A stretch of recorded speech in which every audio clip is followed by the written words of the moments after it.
Good evening. Welcome back to our study in the book of Nahum. We're in chapter 2, and we're beginning in verse 1 tonight. He that dasheth in pieces is come up before thy face. Keep the munition, watch the way, make thy loins strong, fortify thy power mightily.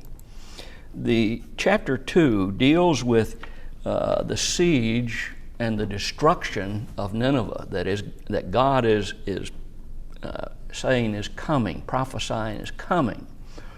And when we look at verses 1 through 7 of this chapter, we're seeing the assault on the city as it's being described. In verse 1, notice it says the dasher or dasheth. Another way of looking at that, the word originally could be translated as scatterer. And when you look at Assyria, the Assyrian Empire, that kind of fits the way they did things. When they conquered a people, they tended to scatter those people, take them from their homeland and scattered them throughout the nations that they had conquered. But this isn't talking about the Assyrians. This is talking about, from the standpoint that they were going to do this was going to be done to them. Somebody was the scatterer. So who is this one who scatters in pieces? Is it talking about the Babylonians and Medes and the coalition that they developed with the Assyrians to destroy Assyria? Or is it talking about God? Or perhaps it's talking about both, because God set up the kingdom of Babylon. He set up the kingdom of Medes, just like he sets up every nation and every ruler of every nation. None can exist without his okay. It was God, I believe, who raised up the Babylonians. We know that it was. It talks about it in the book of Daniel. The Babylonian Chronicle, which is a tablet that is in the British Museum, said that the Scythians joined the coalition of Babylon and the Medes. Now, instructions are being given to Assyria, basically, in this chapter, or the beginning of the chapter, to get ready for battle. You're going to be attacked. God is telling them, and in a sense, he's mocking them, because he's telling them, you get prepared, get your munitions, as we call them today, your arrows and your bows and your slings and all of your swords and all this stuff. Get it all ready. And make yourself as strong as you possibly can, because God's going to destroy them. And so in a sense, he's mocking them. You can do everything you possibly can to defend yourselves, and you're still going to fall. The Assyrians had defeated everyone in the past,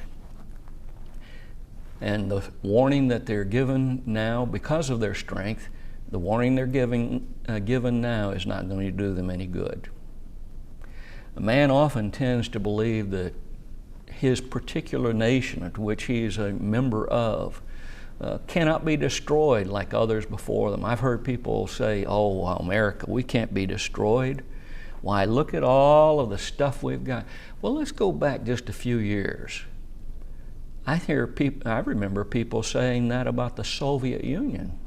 And overnight, basically, within 1 year, their power and their sovereignty over a bunch of nations was broken.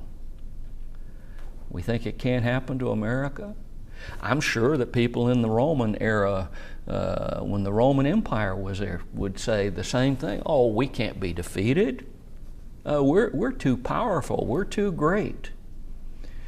When you look at the northern 10 tribes of Israel, they felt that way, and yet the Assyrians cut through them like a hot knife through butter. Assyria is going to fall, but why? It's because of the rot and the decay from within. I read something not long ago, and I forget how many nations exactly, but I know it was over 20 world nations, powerful nations in the world, have all fallen, and the root cause was basically because of the rot and decay from within. There were 3 nations that it was, and I can't remember which ones they were, but all the rest of them fell because of the rot and decay from within their own nation. That was a lot of the reason why Rome fell, and all of these others, Babylon and all these other nations. Excuse me. So Assyria is going to fall. When you look at Nahum chapter 3 and verse 4, it says, because of the multitude of the whoredoms of the well-favored harlot, talking about Nineveh, the mistress of witchcrafts that selleth nations through her whoredoms and families through her witchcraft. Rot and decay kept getting worse and worse and worse. Let's look at verse 2. For the Lord hath turned away the excellency of Jacob as the excellency of Israel, for the emptiers, man, I'm having trouble getting my words out, have emptied them out and marred their vine branches. You say, well, wait a minute. What's Jacob and Israel got to do with what we just saw in verse 1? God moves away for a moment, and he talks about Jacob. And the name Jacob was not a very honorable name. We remember that Jacob cheated his brother Esau out of the inheritance, and he did it in a very despicable way. He deceived his father Isaac into believing that he was Esau and stole the birthright in that way. Interestingly, he didn't have to steal it because God was going to give it to him, but he decided, I'm going to do it my own way. And there's where he violated God's laws. There's where he showed himself to be so despicable, he and his mother, in conniving to take this upon themselves. So he had deceived his father, and his name really, the name Jacob was not really very honorable at all because of that. But notice something. God gave him a new name with a new beginning. And that new name was going to be a name that signified, these are my people. The original word Israel, notice it ends in E-L, God. This is God's people. He will rule. The name Israel means he will rule as God. The nation was to rule as God. Now, how was that done? It was through the law that God gave them through Moses, what we call the law of Moses. It's actually God's law, but it's referred to as the law of Moses, and God ruled his people, and they were to rule as a nation, not as a well, let's put it this way. Their civil and religious laws were the same. They were to rule as God directed in their religious laws. Driver and Brown said that this word Israel compares to another word in the Aramaic that says God prevails. So the word is showing this idea. Israel is going to rule as God, and God is going to prevail. He's going to prevail through this nation of people until the day comes when he will send his Son into the world, the Messiah. who will start a kingdom, that stone that was cut out of the mountain without hands, who rolled down and broke the statue that's found in Daniel. He is going to start a kingdom which is going to grow and have influence all over the whole earth.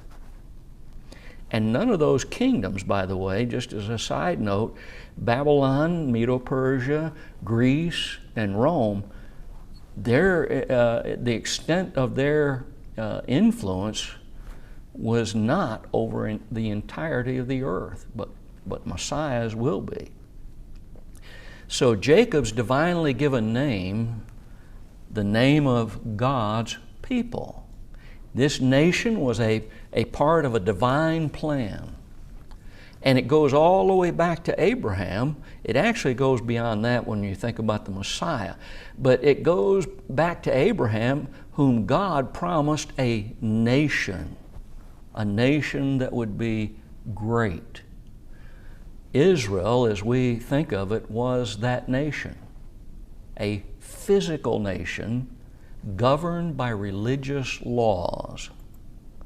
It was a name which honored the people through whom God was going to bring Messiah. And thus they should have been honoring God, and for some time did, and then they kept getting worse and worse until finally the northern 10 tribes were taken away into captivity, and finally Judah ended up being taken into captivity. It's interesting that Judah, when they came back from the captivity, it was not just the people of the tribe of Judah that came back. It was also members of all of the 12 tribes that came back. This is observed when you look at the people who met Joseph and Mary and the baby Jesus in the temple. And you look at where the Bible says they came from. God was very specific. He wanted people to know there's no such thing as 10 lost tribes that just totally phased out of existence. There's no such thing. They came back too. Some of them did. And so this honoring of God, this kingdom that had existed, this nation of Israel, never rose to power again. They were always, after that point, in submission to another kingdom. They were in submission to the Medo-Persians. They were in submission to the Greek Empire. They were in submission to the Roman Empire. And finally, they were destroyed as a nation by the Romans. Oh, I know, years later, the United Nations got together, spurred on by the United States and Britain, and they said there's a new nation out there. It's called Israel. But they're no longer a physical nation in the sense that they were in those times. They are no longer the physical nation that represents God. God's plans are going to prevail. Israel, the northern 10 tribes, had dishonored their name, and the emptiers are no doubt the Assyrians in one sense. They emptied out Israel, took all the people to other nations. The same thing that happened, or they did to others, is going to happen to them. And their policy had always been move these captured people. That way they can't speak the same language. Wonder how long it took them to learn the language. We had a daughter that went to the special school when she was in the Air Force and became proficient in the Arabic language, reading it, writing it, and speaking it. It took a little over a year, and it's considered to be one of the really hard languages to learn because of the way it's written and etc. But a little over a year. Wonder how long it'd take these people when they wanted food from somebody else and wanted to trade with them and they couldn't speak their language for them to figure out each other's language. where they could talk to each other. So that was a kind of a silly thing for the Assyrians to do. It really wasn't correct. Nahum, remember, is primarily about the destruction of the Assyrians. But Israel, as a covenant name, would continue through Judah. That is, a covenant people would continue through Judah. And it needs to be remembered that God's physical Israel continued until Messiah came. They were still considered physical Israel, physical Judah, physical Jews, physical Hebrews. But that was going to end. At the time of Jesus' birth, the only descendants of Israel existed.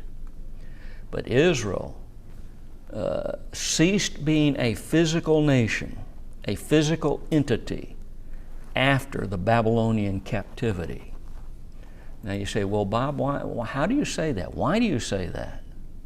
Because from the time of their return from Babylonian captivity, they never became a physical nation until with boundaries as we normally think of it. They were still the people, but they didn't have their own nation, never again.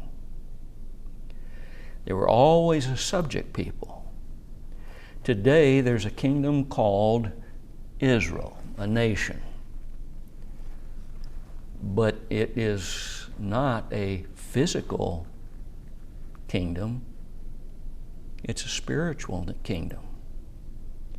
Look with me at Romans chapter 9, verses 6 through 8.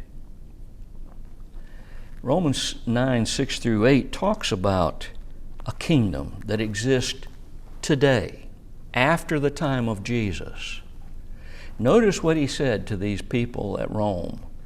Not as though the word of God hath taken none effect, for they are not all Israel which are of Israel. What does that mean? It means that not everyone who claims to be of Israel because of physical birth are Israel. Watch him as he goes on. Neither because they are the seed of Abraham are they all children. Just because they claim to be the children of Abraham, descendants of Abraham, that is, doesn't mean that they are all children of Abraham. But in Isaac thy seed shall be called. That is, they which are the children of the flesh, these are not the children of God. Just because they were born into the physical family of Abraham, just because they had once called themselves Israel, they're not his children. They're not God's children. But the children of the promise are counted for the seed. Who is that? That's us. That's us as Christians. We are the children of promise. The promise that was made all the way back, beginning with Adam and Eve, of one who would be born that would trample the head of Satan, whose heel would be bruised, Messiah, which comes down through the generations, and more specifically, then information was given to Abraham that a nation would come, and through that nation, Messiah would come, and that nation, that physical nation, did what it was supposed to do. But when Messiah came, now those who claim to be children of Abraham physically, children of Israel physically, they're no more the children of promise. They're not God's children anymore. But who is? Those who are counted as the seed. Followers of Jesus, Christians. When would God restore himself as the excellency of Israel? In the day when he raised up his servant, who would rule in righteousness and justice, Isaiah 9:7, and whose kingdom would stand forever, Daniel 2:44. Not like all the nations in the earth with time that fall, kingdoms that fall, empires that fell. Look at verse 3. The shield of his mighty men is made red. The valiant men are in scarlet. The chariots shall be with flaming torches in the day of his preparation, and the fir trees shall be terribly shaken. Again, remember, this is talking about the destruction and the time when the armies of Babylon and Medo-Persia are going to be entering into the city and destroying the city. It's the army of the dasher that was described earlier. Who is this dasher? That is the scatterer. The shield of his men is made red. You know, one of the things that we forget in our time, because warfare in our time now has become something totally different than the warfare of that time. Today, our soldiers wear body armor, shields, so to speak. They take the place of those ancient shields. But in those times, warfare was hand to hand. It was not sanitized as so much of our warfare is today, where our troops today send in drones to wipe out an enemy, send in rockets, are in helicopters and Air Force airplanes that fire from up above and do not really see the faces of those they're attacking. In the times that we're talking about, those ancient times of war, men met each other face to face. It was hand-to-hand combat, swords and shields. And a lot of blood flowed. Blood would get all over the combatants, both their own and that of their enemies. When it talks about the shield of his mighty men is red, that is the shield of those who are attacking Nineveh. It could be talking about that their shields were painted red, but more than likely, I believe that it's talking about their shields being splattered with the blood of their enemies, because that's exactly what would happen. It says the violent men are in scarlet. I'm reading a book right now about Rome and its armies and the way they fought. And it describes how after battles were fought, sometimes as many as 10,000 men of the Roman army died. And those who were surviving, who ended up winning the battle, would be covered in blood. Is this talking about the color of their uniform? I kind of doubt it. Maybe it was. I don't know. Doesn't tell us for sure. But more than likely, it's probably that their uniforms were covered with blood. The warriors are described as being mighty and valiant men. In other words, they were strong and they're powerful. They're brave.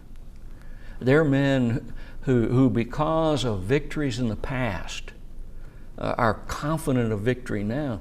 This was the way Assyria used to be. But in this siege, and by the way, the historians of that time tell us that Nineveh laid under siege by Babylon and the Medes and Persians for 3 years. And it was in the 3rd year that they broke through and destroyed Nineveh. Excuse me. The chariots, he says, shall be flaming chariots, like flaming torches in the day of his preparation.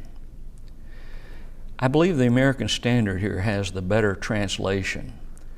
It says flash with steel. And that's generally the idea. Flames tend to flash, and the American Standard has rendered this flash with steel. And so the idea seems to be that they would be able to divide their enemy like steel. Chariots were used in battle to do exactly that. They were kind of used like tanks are today, where if you had a mass of soldiers on the ground, they can just cut through those soldiers. I mean, they just make a path. That's all there is to it. Hannibal used the same thing with his elephants until the Romans finally learned a way to make the elephants turn around and go back toward Hannibal's army itself and cause destruction there. What the Romans would do was open up an alley, just let the elephants start coming through, and then they would start attacking the elephant. And so as they wounded the elephant tended to go berserk, and it would turn around and head right back toward Hannibal's armies. The chariots were used in much the same way to carve out and divide an army, sections of the army where they would make them more vulnerable, because as they fought together and stayed together, they were more powerful as an army. The fir trees, he says, shall be terribly shaken. The Septuagint and the Syriac versions reference horses here. And several of the modern translations that we have today go back to what the Septuagint version and the Syriac versions that were quite ancient as well, and refer to horses.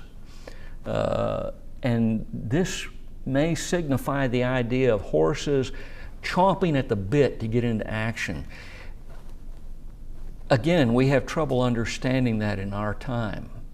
But in those times, horses were raised to be battle horses that were used to battle, and they did a lot of training to accomplish that.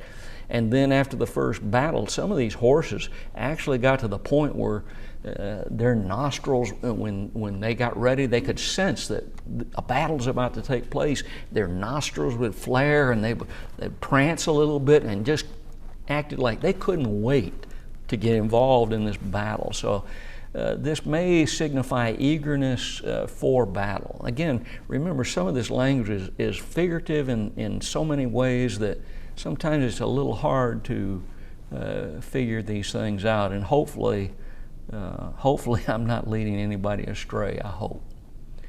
But the American Standard reads, the cypress spears are shaken. Isn't that interesting?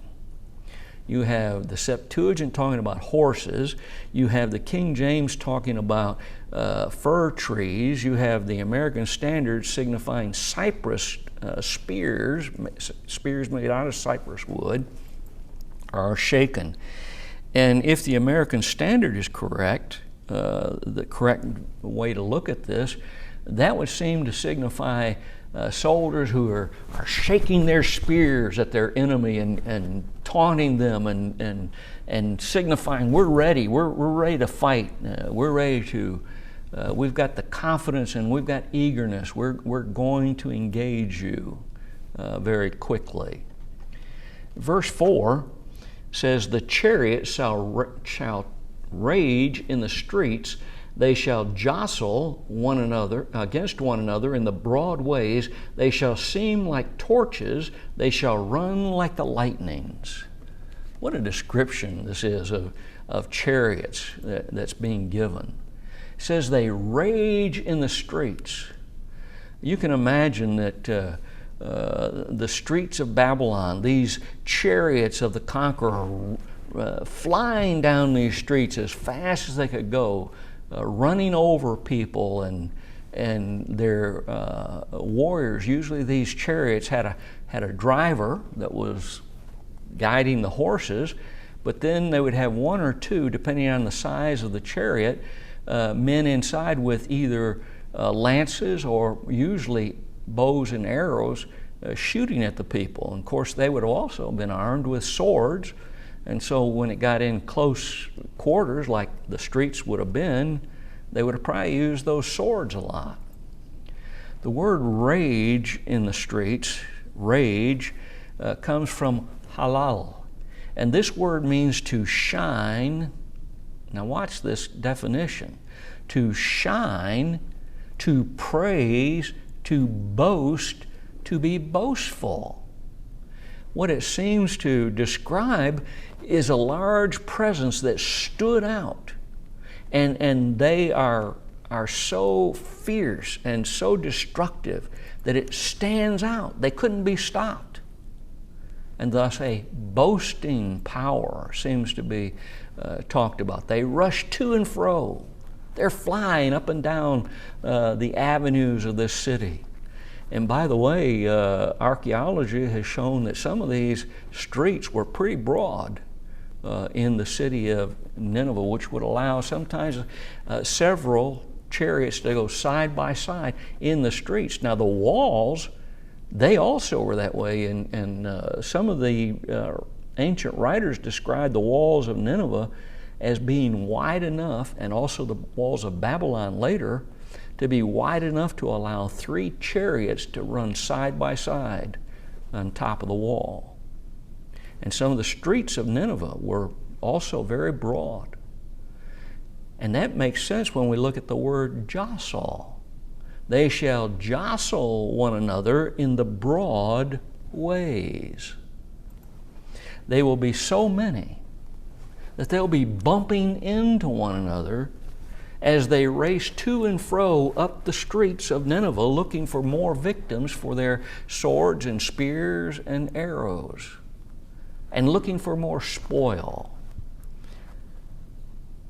I think probably since the beginning of time, when battles started being fought between people, to the victor belong the spoils. It's always been true.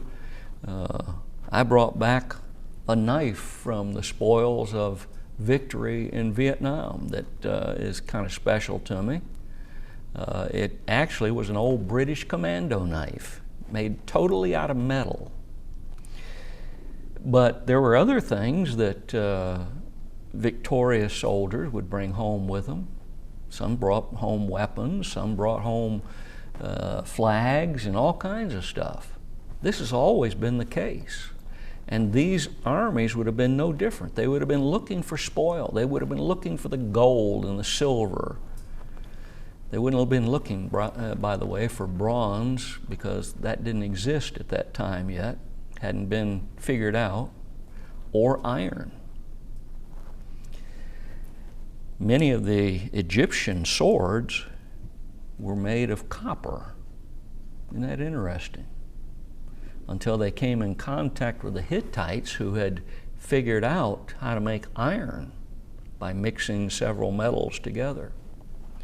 Kylan DeLitch said that the intensive form, the original words here are an intensive form, to run over one another. That is, to run in such a way that they appear as though they're going to run over each other to try and get to the spoil, to try and get to their victims. But notice another description that's given to us in our text. They shall run like the lightnings. This probably describes the idea of chariots. They're going to be striking like lightning. These chariots pulled by 1 or 2 horses, the Egyptians sometimes used as many as 4, could move pretty quick. And they were very agile in the way that they were designed to be used. And by the way, the Egyptian chariots, I saw, Jenny and I went to a thing displaying the treasures of Egypt about a year ago, and they had one of these chariots in there. And you could tell by looking at them, very lightweight, very maneuverable. And they could spin around, so to speak, as quickly as the horses could be turned around. This also might speak of the reaction of the defenders as they fled and being run over by these chariots and run over by the conquerors. Look at verse 5. He shall recount his worthies. They shall stumble in their walk. They shall make haste to the wall thereof, and the defense shall be prepared. Assyria is going to mount her defense just like they were told to do in verse 1. Get your defenses ready. But who is the he of this verse? Davis said there are two possibilities.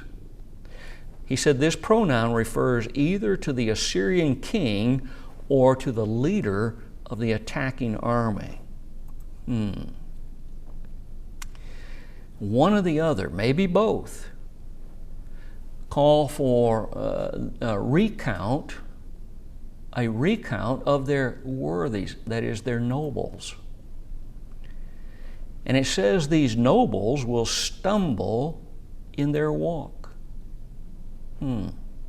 Kashal, to totter or to waver.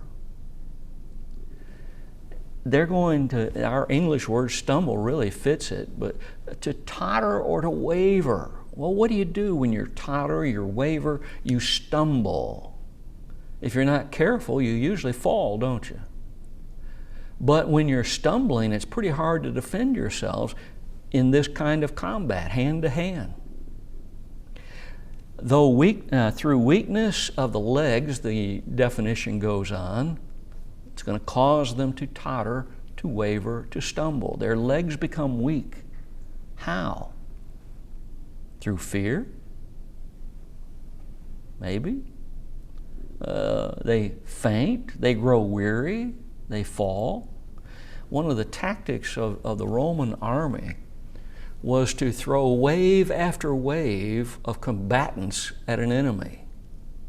And how they would do that is they would sound a horn that would cause the initial attackers in the front of their army to fall back, and they were trained so well that the ones behind them opened alleys for them to go all the way to the back, and the second wave would hit. In other words, what you would have was constantly fresh troops attacking these troops that were getting weary, tired. And you can see what would happen. Eventually, these waves sent forward, giving those who are at first time to recuperate, gain some strength back. They just kept coming. And those enemies that they faced grew tired. Their legs became weary. And in the ancient warfare, the legs were extremely important. That's where a soldier gained his strength from. All his upper body, yes, he had to have that. But if he didn't have the legs that allowed him to propel forward and keep him moving forward, it wouldn't matter how strong his arms were. This word is used either of individuals or cities falling. Stumble, kashal. And what this probably refers to is the defenders now in this context. But it could also describe the attackers stumbling over the bodies of the fallen. And again, when you read of ancient warfare, this was very common, trying to go over the bodies to keep attacking those that were still standing and tripping over the bodies with the blood all around, made them slippery. And that's the way things were done. So it could be talking about them stumbling over the bodies of those who are trying to defend themselves, the enemy. Notice this next phrase, they shall make haste to the wall thereof. Now this is probably talking about the defenders, but again, it could also be talking about the attackers attacking the outside of the wall, hurrying to get to it. Or it's talking about the defenders hurrying to get on the walls to defend their city. Notice he says the defense shall be prepared.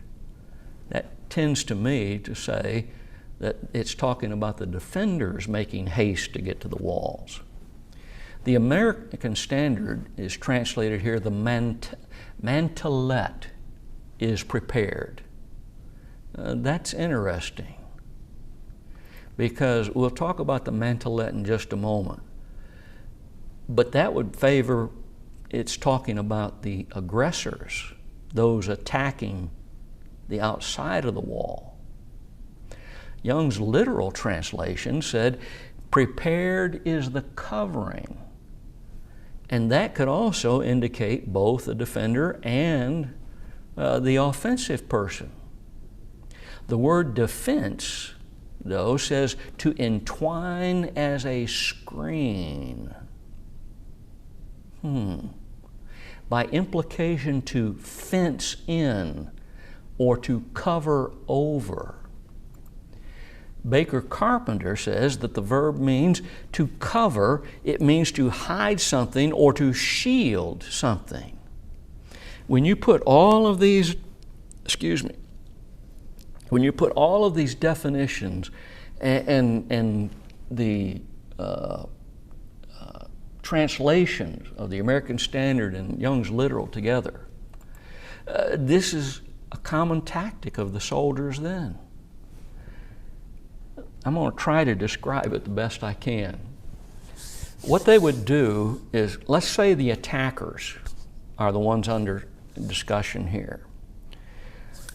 The mantelet that the American Standard uses is talking about a tower that was on anywhere from 4 to 6 wheels and could be rolled forward toward the walls of the city. And this tower would go up, and the purpose of it was to get up high enough and get close enough to either let down a small ramp that bridged the gap and allowed the soldiers to go over into it. But it was very vulnerable from the standpoint of, as they moved forward, that the slingers on the walls and those with arrows and spears would be throwing at those who behind it who were pushing. So what the army would do was make a kind of like a tunnel thing with a roof over the top of it, that the ones pushing would be behind the tower pushing it toward, and that protected them, the roof over it, protected them basically from the common weapons. Now even then it was still susceptible to fire bombs being thrown at it. And again, the Greeks got really good at that, but they were used in very ancient times, filling things up with oil and lighting it and then throwing it, and when the pottery broke, it spread that fire all over. But the defenders also had a tactic that they would use. Many times they would take a little covering, because the attackers would be trying to shoot arrows and other things over the top of the wall to come down on the defenders inside and hopefully get a lot of those that were on the wall defending it. They would sometimes make a roof over those defenders, where they would still be able to see, because it didn't just come down in a wall that hid them, but allowed them to shoot arrows and spears and etc. out through, but covered them from arrows and things and slings, stones from slings, from coming down on them and debilitating them or killing them. Again, I point to the Romans. The Romans were unbelievable in the tactics they used in making what they called the turtle. Same principle, they just made it better. They would use their shields to cover a group of men that really in a way became a tank, and just kept moving step by step while a man inside called the steps. The soldiers inside had their shields above. The soldiers on the outside had their shields on the side and the front, and they just kept moving toward an enemy. It was almost impossible to stop. They also used towers with coverings. And the Romans sometimes put double layers of covering so that if the enemy was able to break through the top layer of the covering that was pushing the tower toward the enemy wall, to defeat it. The defenders sometimes used the same tactic.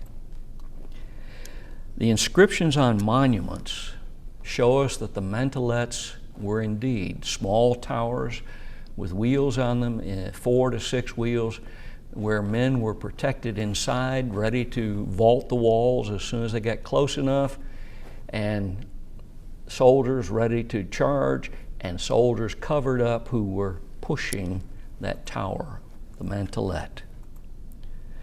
We'll come back to verse 6 next week in this continuing discussion in Nahum of the destruction of Nahum.